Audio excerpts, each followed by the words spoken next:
Tema kita hari ini adalah sesuai dengan tadi yang sudah dinyatakan, yaitu pengharapan dan kenyataan. Kenapa saya membuat tema ini? Ya karena ini juga pergumulan, ya. Bahwa kita menjalani hidup sebagai orang percaya, kita selalu diajar dengan pengharapan. Benar? Saudara punya pengharapan enggak? Kalau orang sudah tidak punya pengharapan itu parah ya. Apa harapanmu? Enggak ada. Mau apa? Enggak tahu. Ya. Keinginanmu apa? Enggak ada keinginan. Ini orang udah nggak niat hidup ya. Kita kalau di dalam menjalani hidup itu yang membuat kita semangat itu karena ada pengharapan. Amin? Iya dong. Kalau orang sudah tidak ada pengharapan lagi mau apa? Ya, hidup sudah dijalani dengan nggak jelas mau apa. Karena ada pengharapan. Oke. Tapi setelah ada pengharapan, kenyataannya bagaimana? Nah, ini yang seringkali juga jadi problem. Kita punya harapan. Tapi kenyataannya seringkali yang terjadi adalah kenyataan tidak sesuai dengan pengharapan. Akhirnya kita kecewa. Akhirnya kita putus asa. Ya. Akhirnya pengharapan kita tidak tercapai.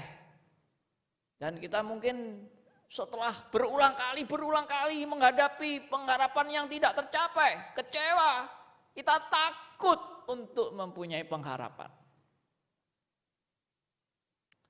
Akhirnya memang ada orang yang hidup tanpa pengharapan alias sudah pesimis, sudah skeptis, ya. Menjalani hidup ini dengan segala pandangan yang negatif. Percumalah. Ya, saya mengharapkan ini tidak terjadi, mengharapkan itu tidak terjadi, yang saya alami tidak sesuai dengan pengharapan. Tidak sesuai dengan yang diajarkan, bahkan kok tidak sesuai dengan firman Tuhan. Tidak sesuai dengan yang dijanjikan Tuhan. Akhirnya kecewa. Akhirnya bahkan ada yang tidak mau ikut Tuhan tak lagi. Akhirnya ada yang tidak mau percaya. Karena kenyataan tidak sesuai dengan pengharapan. Apa itu biasanya pengharapan itu? Ya, saya kasih contoh-contoh yang umum ya. Misalnya, pengharapan kita adalah hidup sehat. Ya, tidak ada penyakit. Di dalam Tuhan pasti akan memberi kita kesembuhan, kesehatan. Saya dalam usia yang sekarang ini, usia saya sudah tadi ditanya oleh Muze. Ya, saya enggak ngerti bahasa Tionghoa, beliau tanyanya bahasa Tionghoa. Apa ini, tanya apa ini? Oh, ternyata tanya umur. Umur saya 69 bulan Januari ini. Ya. Kalau Musa, Daniel, wah lebih senior dari saya ya, jauh. Biasanya kalau sudah ketemu orang-orang yang seusia ini ya, namanya usiawan, selalu kalau tanya, sehat? Sehat. Yang penting apa? Sehat. kita jadi orang tua harus sehat. Wah, itu yang paling penting. Bolak-balik gitu, ketemu orang-orang yang sudah tua-tua ini sehat gitu kan. Tapi yang sudah nggak sehat, nggak bisa lagi ngomong sehat-sehat terus. Yang sudah tergeletak di rumah sakit, yang kena stroke, mana bisa bilang sehat? Gua kena stroke ya toh. Akhirnya saya selalu bilang gini, kalau ketemu orang, yang penting sehat, yang penting sehat. Tapi saya selalu istilahnya mengklarifikasi tentang pandangan sehat. Saya bilang, tapi akhirnya sehat pun ada batasnya. Betul enggak? Nah, kalau saudara punya pengharapan sehat. Tapi sehat pun ada batasnya. Suatu saat semua orang akan mengalami sakit. Enggak percaya? Ini, wah pendeta ini kurang beriman ini ya. Mana bisa pendeta mengajarkan suatu saat semua orang akan mengalami sakit. Enggak betul, pendeta enggak boleh ngomong gitu. Pendeta seharusnya ngomong, saudara akan sehat terus, ya toh. Tidak akan ada penyakit. Di dalam Tuhan semua akan disembuhkan. Nah, itu yang menyenangkan. Tapi kalau pendeta bilang, suatu saat kita semua pasti sakit. Wah, enggak enak ini. Betul enggak? Saudara mau pilih yang mana? Suatu saat pasti sakit atau sehat terus, enggak pernah sakit? Atau ada pendeta yang ngomong, di dalam Tuhan, Tuhan terus melindungi kita. Kita tidak mungkin akan mengalami musibah, malapetaka, kejahatan. Tuhan memelihara kita. Nah, sesuai dengan pujian tadi kan, Tuhan memelihara. Dia tidak akan membuat kita celaka. Benar? Tuhan selalu melindungi kita. Kita tidak pernah dapat celaka. Kita selalu dilindungi dari kejahatan. Benarkah orang beriman tidak akan mengalami musibah? Nah, saya seringkali kasih contoh dalam Alkitab. Apa contohnya? Tidak usah jauh-jauh. Ya, di Alkitab itu manusia pertama punya keturunan. Siapa? Keturunan Adam dan Hawa? Yang pertama kali? Kain dan Habel. Apa yang terjadi? Habel orang yang beribadah dan sungguh-sungguh. Persembahannya diperkenan oleh Allah.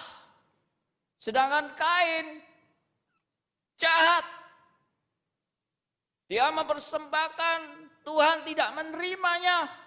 Dan dia marah melihat saudaranya, dia iri, dia benci. Akhirnya apa yang terjadi? Kain mengapakan? Membunuh Habel. Nah, kita kalau lihat cerita ini, kita seringkali menerima cerita ini dengan biasa-biasa aja kan. Tapi sebetulnya kalau saudara yang mengalami ini, saudara pasti nggak terima. Nggak terimanya di mana?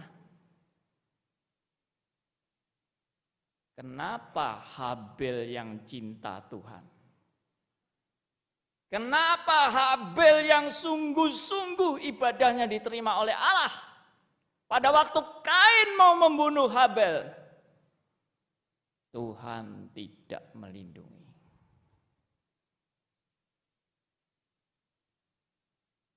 Coba. Seringkali kan orang Kristen kalau mengalami musibah kan selalu bertanya, kenapa Tuhan aku mengalami musibah? Bukankah Engkau menyertai aku?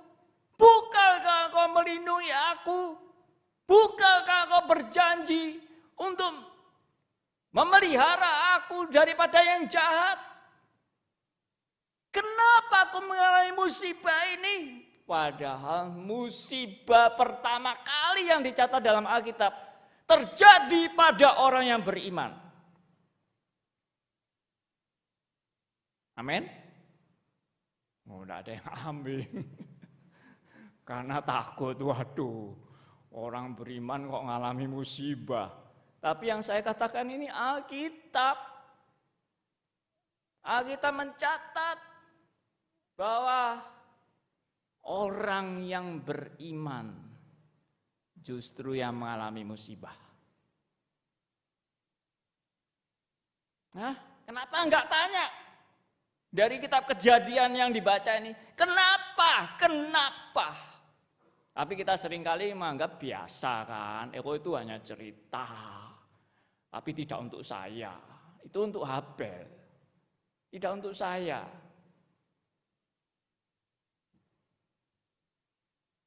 Saudara nggak suka kan dengar cerita ini kan?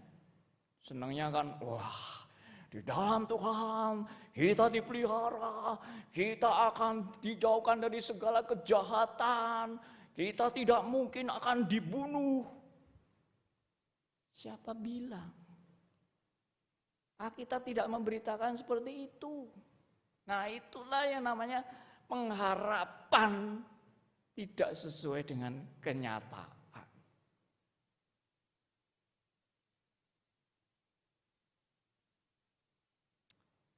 Mau contoh lain?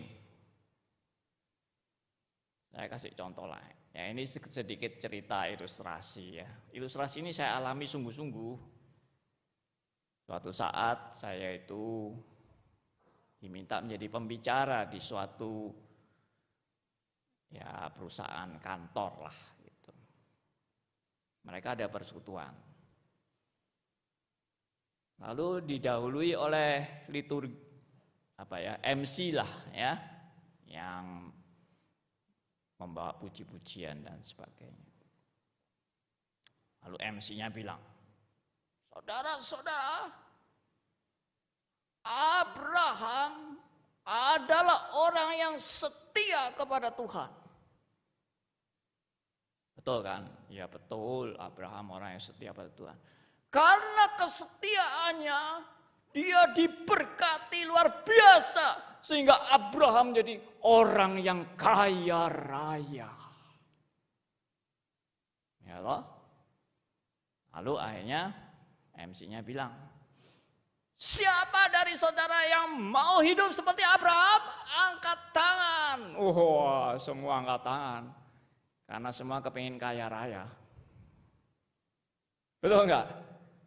Orang yang setia akan diberkati seperti Abraham, kaya raya. Wah, semua puji Tuhan, saya mau seperti Abraham. Setelah itu giliran saya maju jadi pembicara. Saya bilang sama audiens, saudara-saudara, saya mengakui Abraham adalah orang yang setia dan diberkati Tuhan dan kaya raya. Tapi saya bilang contoh Alkitab itu bukan hanya Abraham. Sekarang saya kasih contoh Yohanes Pembaptis. Setia enggak Yohanes Pembaptis? Setia. Lalu apa yang terjadi pada akhir hidup Yohanes? Dipenggal oleh Herodes. Sekarang saya mau tanya, siapa yang mau jadi seperti Yohanes Pembaptis? Angkat tangan. Loh, enggak ada. Kalau jadi Abraham ada, jadi Yohanes Pembaptis enggak mau. Gimana sih? Katanya rumusnya setia. Kalau setia, Tuhan pasti menyertai. Saya mau tanya, Yohanes Pembaptis setia enggak? Setia. Kenapa kok dipenggal? Di mana penyertaan Tuhan?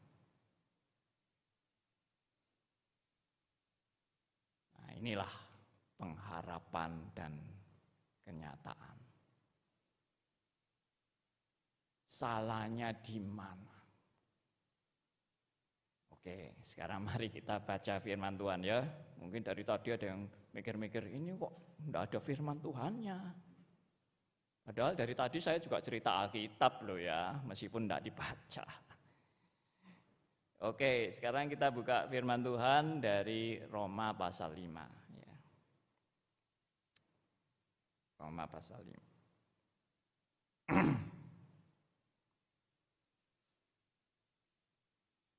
Kita baca ayat 1 sampai ayat 11. Kita baca bergantian ya, saya ayat 1, saudara ayat 2 dan seterusnya. Mari kita membaca, saya ayat 1 dulu, saudara ayat 2 dan seterusnya bergantian. Sebab itu kita yang dibenarkan karena iman, kita hidup dalam damai sejahtera dengan Allah oleh karena Tuhan kita Yesus Kristus.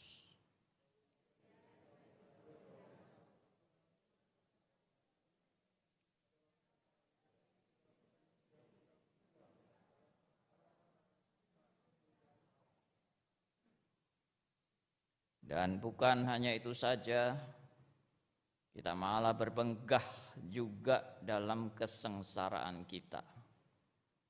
Karena kita tahu bahwa kesengsaraan itu menimbulkan ketekunan.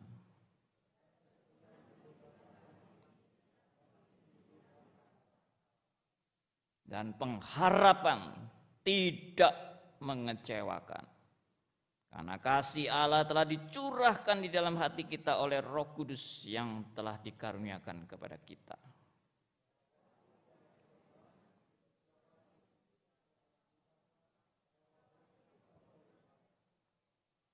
Sebab tidak mudah seorang mau mati untuk orang benar.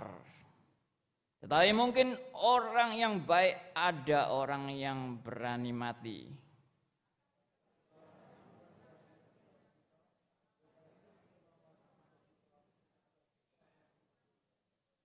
Lebih-lebih karena kita sekarang telah dibenarkan oleh darahnya, kita pasti akan diselamatkan dari murka Allah.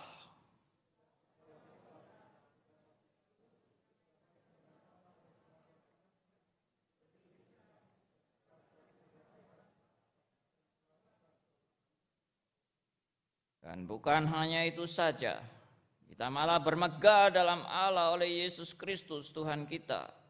Sebab oleh Dia kita telah menerima pendamaian itu. Saya ulangi baca ayat 5. Dan pengharapan tidak mengecewakan. Karena kasih Allah telah dicurahkan di dalam hati kita oleh Roh Kudus yang telah dikaruniakan kepada kita. Saudara, kalau kita renungkan Roma 5 ayat 1 sampai 11 yang baru kita baca. Mungkin ada hal-hal yang perlu kita dikoreksi tentang pengharapan kita. Kesalahan bukan terletak kepada firman Tuhan. Kesalahan bukan terletak kepada janji Tuhan, tetapi kesalahan terletak pada kita yang menerima janji itu. Dan kita yang punya pengharapan terhadap janji itu. Oke. Saya mau secara bertahap mungkin ya mengalir aja ya. Yang pertama adalah kesalahan kita adalah kepada siapa saya menaruh pengharapan. Saya ulang, kepada siapa kita menaruh pengharapan. Siapa itu berarti oknum.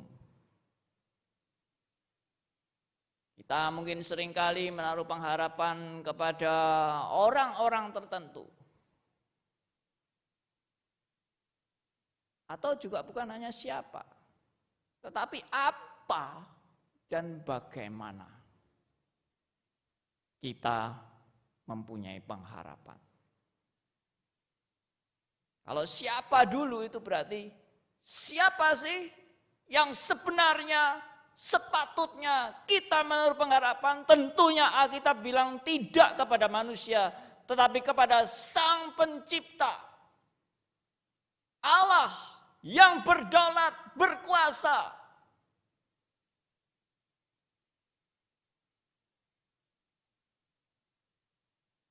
Dia yang menciptakan saudara dan saya. Hanya kepada Dialah aku menaruh pengharapanku, dan itu banyak dari kitab Mazmur menyatakan harapanku hanya kepada Allah, pencipta langit dan bumi.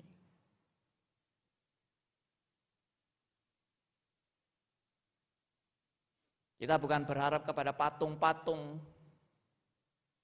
Kita bukan berharap kepada kuasa-kuasa pemerintah. Kita bukan berharap kepada pemimpin-pemimpin gereja yang menjanjikan ini dan itu, kesuksesan, kemakmuran, kekayaan, kesembuhan. Semua itu akan mengecewakan. Jadi kita harus menaruh pengharapan kepada Allah. Kenapa? Karena Allah yang sejati itulah Allah yang memberikan janjinya kepada saudara dan saya. Kalau kita lihat dari Roma pasal 5 tadi ini, pengharapan itu berkaitan dengan iman.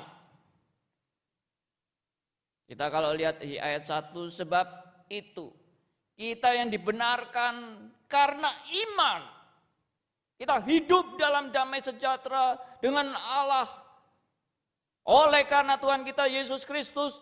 Dan di ayat 2, oleh Dia kita juga beroleh jalan masuk oleh iman kepada kasih karunia ini. Di dalam kasih karunia ini kita berdiri dan bermegah dalam pengharapan akan menerima kemuliaan Allah. Siapakah yang memberi pengharapan ini? Allah. Dan harapan ini berkaitan dengan iman. Saudara, saya pernah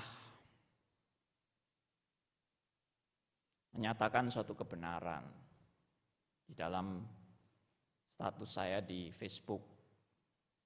Saya banyak menulis ya semacam kata-kata singkat ya di Facebook untuk saya membagikan kebenaran-kebenaran ini. Antara lain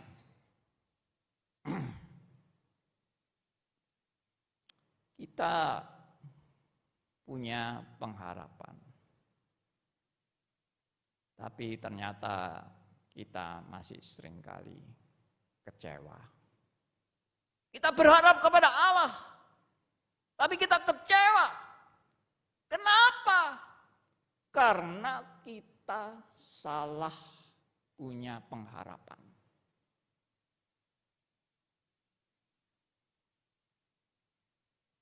Jadi, pertama tadi, salah berharap kepada siapa? Sekarang kalau sudah benar, saya sudah berharap kepada Allah, tapi saya berharap kepada Allah ini, saya masih salah. Salah apa?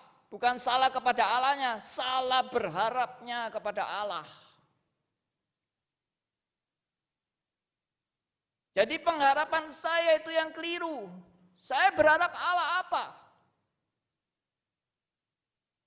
Saya berharap Allah memberikan saya kesehatan. Sampai saya terus-menerus sehat seumur hidup saya. Tidak pernah sakit, itu pengharapan saya. Kalau Anda berharap seperti itu, saya yakin suatu saat Anda akan kecewa kalau Anda sakit. Dan bahkan sakitnya tidak sembuh-sembuh. Kecewa kan? Kenapa kecewa? Harapan Anda yang salah. Loh, Tuhan kan sudah janji memelihara. Banyak orang mengklaim janji-janji Tuhan. Saya klaim janji Tuhan. Kalau Tuhan bisa menjawab langsung, Tuhan akan ngomongnya gini. Siapa yang janji? Itu klaim-klaim kamu sendiri. Loh, Tuhan kan memelihara. Ya benar, saya memelihara. Ya berarti kan Tuhan selalu memberi saya kesehatan. Nah, siapa yang bilang selalu memberi kesehatan? Enggak pernah. Coba lihat Roma 5 tadi tentang iman dan pengharapan yang tertulis di sini, dan pengharapan yang tidak mengecewakan. Apakah ada catatan di sini? Pengharapan tidak mengecewakan karena kita terus diberi kesehatan. Tidak pernah sakit. Tidak pernah bangkrut, tidak pernah menderita, tidak pernah dibunuh. Tuhan melindungi kita senantiasa, sukses, kaya raya, semua berhasil. Ada? Enggak ada. Baca ini Roma 5 tadi. Enggak ada janji seperti itu. Oh, kamu akan diberkati berkelimpahan. Oh, bisa beli segala macam harta benda. Oh, jadi orang Kristen pasti kaya. Kalau orang Kristen tidak kaya, itu pasti error. Orang Kristen mesti sehat. Kalau sakit-sakitan, error. Yang ngomong kayak gitu itu pasti orang yang nggak kena stroke. Coba kalau pendeta itu sudah kena stroke, bisa ngomong. Yang sakit pasti error. Dirinya sakit, sedang stroke. Nggak bisa ngomong kayak gitu lagi. Jadi, apa pengharapan itu? Apa sih pengharapan yang tidak mengecewakan? Saudara, saya juga sudah mengembalakan jemaat dalam pengalaman hidup saya, kurang lebih 24 tahun saya mengembalakan.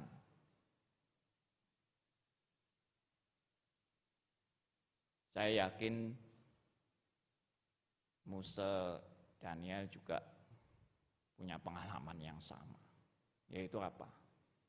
Pasti ketemu jemaat-jemaat yang sakit dan sampai meninggal. Betul kan? Apakah selama ini tidak ada jemaat yang meninggal? Sehat semua. Didoakan pasti bangkit. Didoakan pasti sembuh. Kalau itu janji Tuhan, saya yakin tidak ada orang Kristen bisa mati. Kalau sakit pasti sembuh. Pasti tidak akan mati. Betul nggak? Sudah megap-megap. Didoakan, sembuh, langsung bangkit, tidak jadi mati. Betul nggak? Saking saktinya tangan hamba Tuhan ini, tiap kali doakan, yes, bangkit, yes, bangkit. Tidak mati-mati orang ini. Betul nggak? Mau mati doakan, hidup lagi. Sampai Tuhan sendiri bingung mungkin ya. Kapan anakku ini aku panggil pulang ya toh? Setiap kali waktunya mau pulang, sembuh lagi. Mau pulang sembuh lagi, ya enggak mati-mati. Mungkin saudara bilang, wah pendeta ini membuat saya tidak punya pengharapan ini. Ya, tidak, bukan itu. Saya justru akan membagikan kepada Anda pengharapan yang sejati. Dan pengharapan yang sejati itu bukan pengharapan-pengharapan sementara seperti yang tadi saya bagikan itu. Memang Tuhan bisa memberi kesehatan. Tuhan memang bisa memberi kekayaan. Tuhan memang bisa memberi kelancaran hidup. Tuhan memang bisa menjauhkan Anda dari kejahatan. Tapi itu bukan janji yang sebenarnya. Itu janji yang bersifat umum.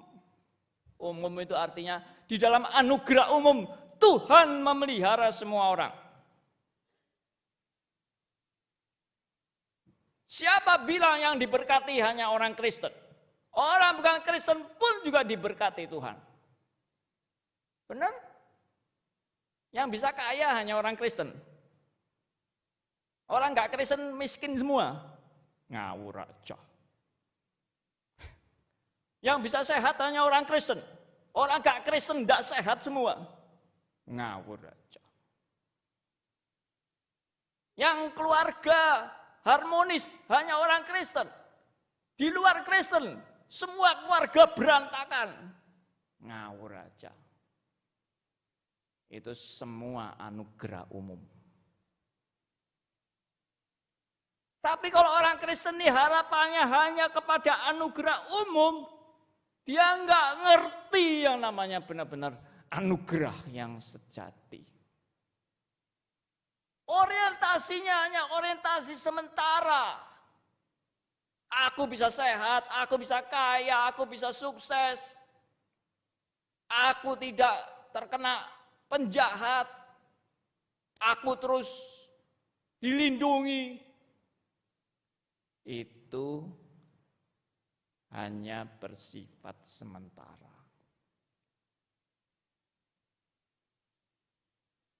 Bagaimana seandainya suatu saat kita terkena penyakit yang tidak bisa disembuhkan?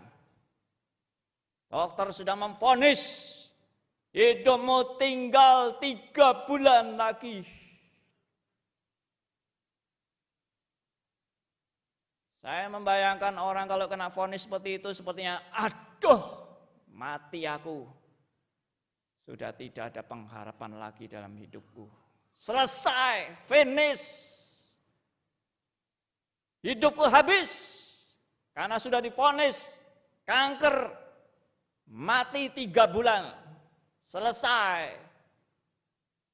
Habislah riwayatku. Habislah pengharapanku. Habislah semua masa depanku. Sudah mati bakalnya. Ini pengharapan yang salah.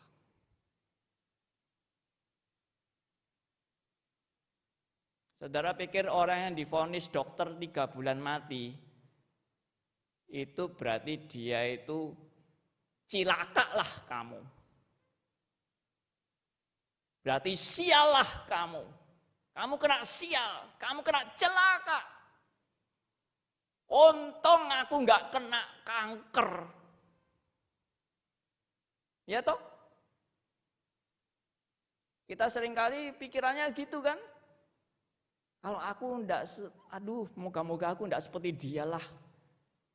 Yang nasibnya, begitu kasihan. Kita anggap orang-orang yang tervonis seperti itu adalah orang-orang sial, orang-orang yang terkutuk, atau orang-orang yang nasibnya enggak baik. Hati-hati. Karena suatu saat kita semua juga akan mengalami yang sama. Yaitu pasti mengalami detik-detik kematian. Saya bukan nakut-nakuti loh. Tapi ini kenyataan yang saya omong. Saya bukan pendeta penipu yang mengatakan, Anda tidak mungkin mati. Anda akan sehat terus, kaya terus, dalam Tuhan. Tidak ada malapetaka, tidak ada musibah. Enggak. Saudara sadar enggak? Meskipun kita tidak divonis dokter tadi umurmu tinggal 3 bulan. Kita semua sebenarnya sudah divonis pasti mati. Betul nggak? Hai, masih bangun enggak ini? Kita semua sudah divonis pasti mati. Suka nggak suka, suatu saat pasti mati. Jadi orang yang kena kanker divonis dokter mati 3 bulan. Itu karena dokter menganalisa ada kanker yang dia bisa bertahan 3 bulan. Tapi saudara dan saya yang merasa sehat, suatu saat juga mati. Tapi kapan matinya? Nggak tahu. Jangan dikira, oh dia 3 bulan, aduh kasihan. Mungkin saudara besok mati loh. Ya toh, kita ini bisa mati mendadak loh. Betul nggak? Ada teman yang tahu-tahu, wih sekarang masih ngobrol, ketawa-ketawa. Malam ini mati. Kaget, loh baru ketawa-ketawa sama saya bisa mati. Itu menunjukkan apa? Setiap orang suatu saat pasti mati. Jadi kalau saudara menganggap mati itu sial, mati itu terkutuk, mati itu suatu hal yang wah pokoknya jelek lah. Salah besar. Kalau enggak salah ya, tradisi Tionghoa kan bilang mati itu si. Iya betul ya. Si itu jelek. Jangan bicara-bicara mati. Haram bicara mati. Saya tadinya enggak ngerti. Ya saya ini orang Tionghoa tapi enggak ngerti Tionghoa itu. Maklum sudah luntur ya. Jadi suatu saat saya diminta membawakan renungan di hari ulang tahun jemaat. Tapi tidak tahu entah bagaimana, saya juga tidak mengerti, saya ini malah mempersiapkan firman tentang kematian di hari ulang tahun. Enggak enak banget ini bagi yang ulang tahun ya toh. Ini mestinya ulang tahun tuh wah penuh pengharapan, penuh dengan sukacita. Malah ini akhirnya kok renungannya tentang kematian. Enggak enak ini. Sampai akhirnya setelah selesai renungan ada yang ngasih saya bisik-bisik, "Pak, lain kali kalau peringatan ulang tahun jangan bicara kematian, Pak." Saya enggak peduli saya. Karena menurut saya kematian itu bukan sial. Alkitab sendiri mengatakan apa? Rasul Paulus pernah mengatakan di dalam Filipi 1 ayat 21 yang terkenal itu. Bagiku hidup adalah Kristus dan mati adalah keuntungan. Siapa bilang mati sial? Di dalam Tuhan mati adalah keuntungan. Loh kalau mati kanker bagaimana? Tetap yang namanya mati di dalam Tuhan adalah keuntungan. Mati dibunuh bagaimana Pak? Mati di dalam Tuhan adalah keuntungan.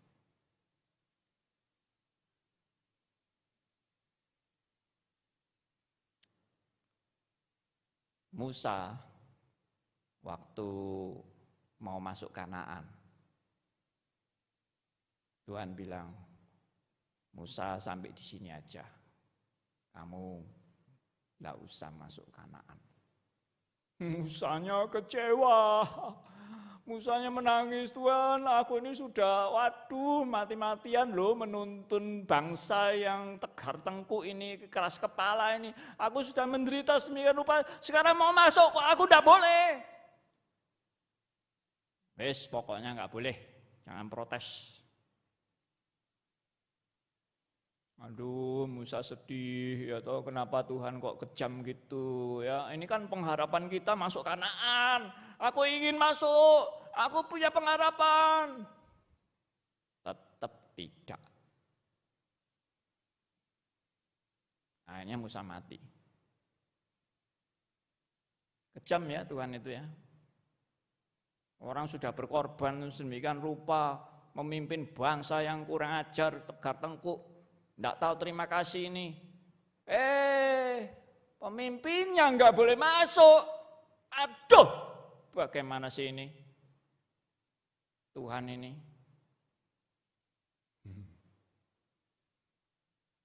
Tapi ini cerita selanjutnya.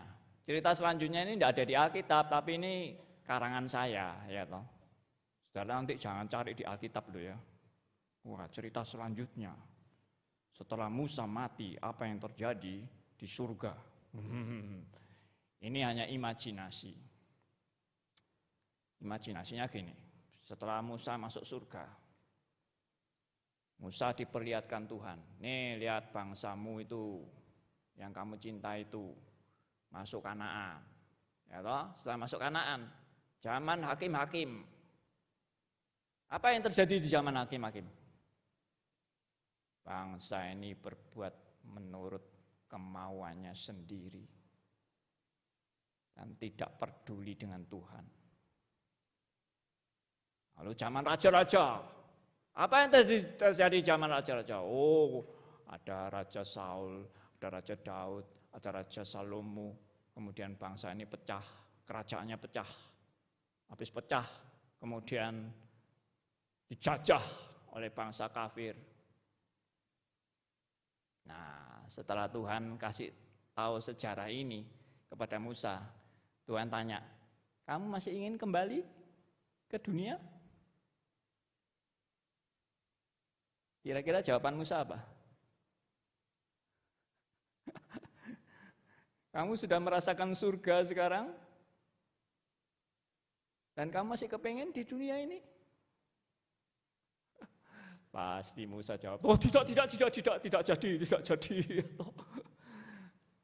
Kenapa? Memang pengharapan kita bukan di dunia.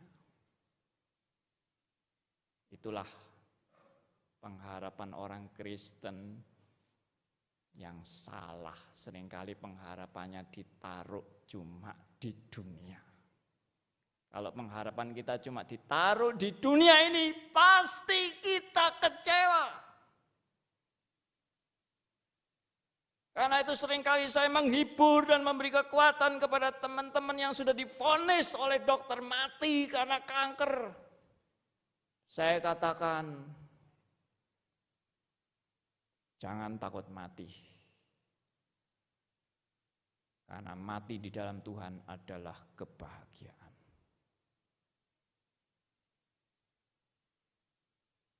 Betul kan? Saya sendiri sadar ya bahwa orang yang sudah divonis mati itu akan mengalami stres berat, ya, frustrasi berat. Kenapa? Mungkin konsep dia mati itu adalah tadi itu sial, mati itu adalah hal yang terkutuk, mati itu menyedihkan. Saya rubah konsepnya, mati bukan sial, mati adalah keuntungan. Mazmur 116 ayat 15. Coba dibaca. Kita buka. Ini ayat yang juga sangat terkenal. Mazmur 116 ayat 15. Kita baca sama-sama. 1, 2, 3. Berharga di mata Tuhan kematian semua orang yang dikasihinya. Kematian orang yang dikasihinya itu berharga di mata Tuhan. Siapa yang bilang sial? Saya balik semua tradisi yang mengatakan mati itu sial. Tidak ada. Berharga di mata Allah. Mari saudara dan saya punya pengharapan yang benar. Pengharapan yang benar itu sudah ada yang digenapi. Kalau kita lihat tadi kitab Roma ini, itu mengajarkan pengharapan yang bagaimana? pengharapan di mana Allah sudah mengaruniakan kepada kita ya segala berkat yang terbesar. Itu pengharapan orang percaya. Sebenarnya itu sudah digenapi. Anugerah yang terbesar. Apa? Yesus Kristus sudah datang. Dan mau menebus dosa saudara dan saya. Itulah pengharapan yang sudah digenapi.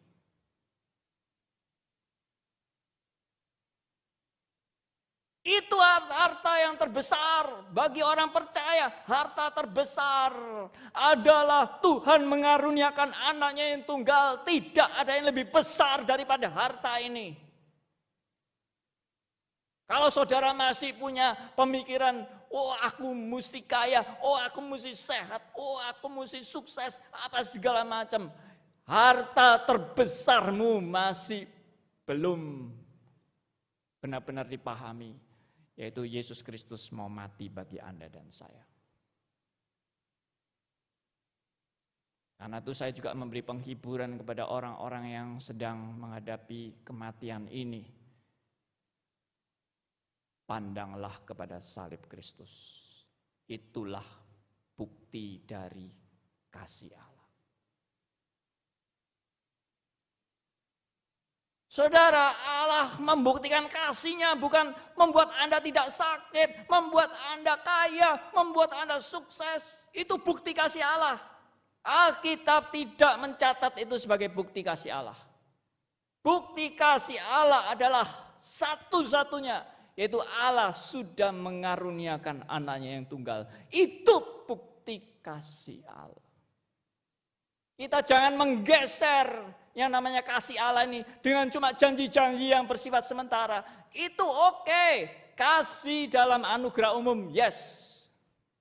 Semua orang bahkan mendapatkan kasih dalam anugerah umum. Tapi kasih dalam anugerah khusus. Yesus mau mati bagi Anda. Itu melebihi segala-galanya. Kalau tadi Pak Aun mengatakan, apapun yang terjadi, Tuhan tetap memelihara. Perhatikan kata-kata ini. Apapun yang terjadi, termasuk kena kanker, Tuhan tetap memelihara. Memelihara apa? Kalau orang konsepnya, oh kalau Tuhan memelihara pasti tidak kena kanker. Berarti kena kanker ini Tuhan tidak pelihara. Betul enggak? Konsep kita banyak yang keliru tentang pemeliharaan Allah. Apa yang dimaksud Tuhan tetap memelihara apapun yang terjadi. Meskipun saya kena kanker, Tuhan tetap memelihara. Memelihara apa? Imanku kepada Yesus Kristus tidak akan digoyahkan oleh segala masalah hidup yang aku hadapi. Bahkan kematian tidak akan menggeser imanku kepada Yesus Kristus. Itulah Tuhan memelihara.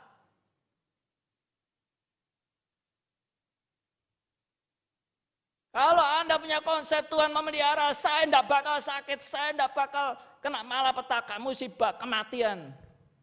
Ya pada saat Anda mengalami itu, Anda merasa Tuhan tidak memelihara. Tapi ingat kembali kepada janji iman yang sebenarnya. Kalau saudara baca tadi kitab Roma 5 itu dari ayat 1 sampai ayat 11. Anda tahu bahwa janji pemeliharaan Tuhan itu adalah Kristus datang untuk mendamaikan Anda dengan Allah yang sejati. Seringkali kita definisikan kedatangan Kristus itu supaya yaitu tadi, aku sembuh dari penyakit, aku sukses, aku dilindungi dari segala kejahatan, aku diberi kesehatan. Kedatangan Kristus itu adalah untuk mendamaikan Anda dengan Allah yang sejati. Dan itu anugerah yang terbesar. Saya akan tutup khotbah saya ini membaca satu ayat yang sudah amat sangat terkenal, yaitu Yohanes pasal 3. Dan saya yakin semua saudara hafal. Yohanes pasal 3 ayat 16. Mari kita buka. Nanti disambung dengan 1 Yohanes pasal 4. Sekarang kita baca dulu Yohanes 3 ayat 16. Kita baca sama-sama. 1, 2, 3. Karena begitu besar kasih Allah akan dunia ini, sehingga Ia telah mengaruniakan anak yang tunggal, supaya setiap orang yang percaya kepadanya tidak binasa, melainkan beroleh hidup yang kekal. Perhatikan, karena begitu besar kasih Allah akan dunia ini, sehingga Ia mengaruniakan apa? Kekayaan, kesehatan, kemakmuran, kesuksesan. Enggak ada di sini. Di sini dikatakan kasih Allah yang demikian besar itu, ya sehingga Ia telah mengaruniakan apa? Anaknya yang tunggal. Itulah karunia terbesar bagi Anda dan saya. Celakalah saudara dan saya kalau menggeser anak yang tunggal ini diganti dengan harta, diganti dengan kesehatan, diganti dengan kesuksesan, diganti dengan menghindari kematian. Wah, tambah parah.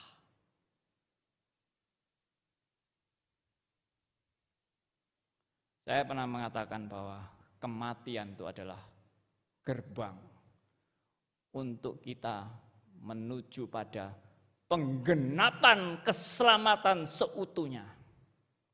Harus melalui kematian.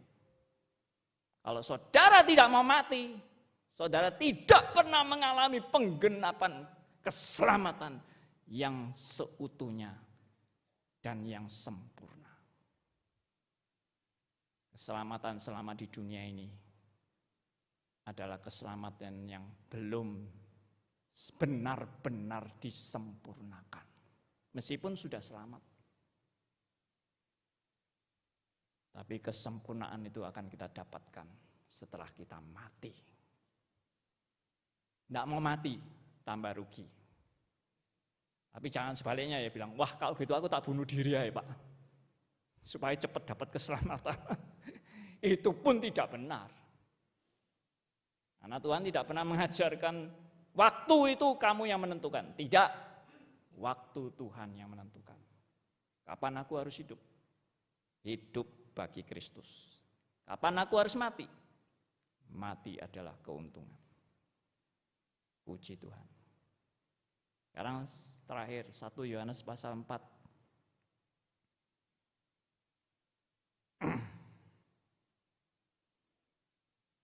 1 Yohanes pasal 4 ayat 9 sampai 10.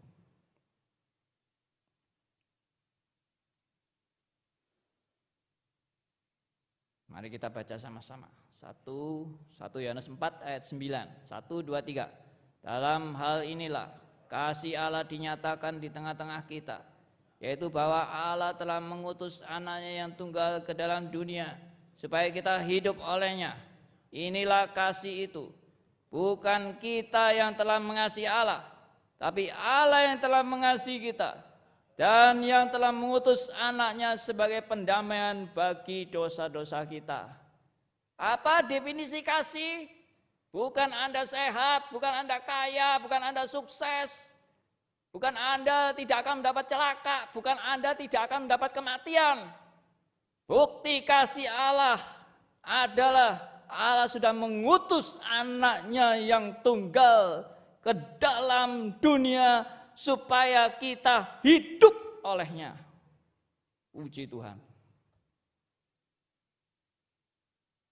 Setelah ini saudara boleh mengatakan, Tuhan apapun yang terjadi, saya percaya Tuhan tetap mengasihi saya.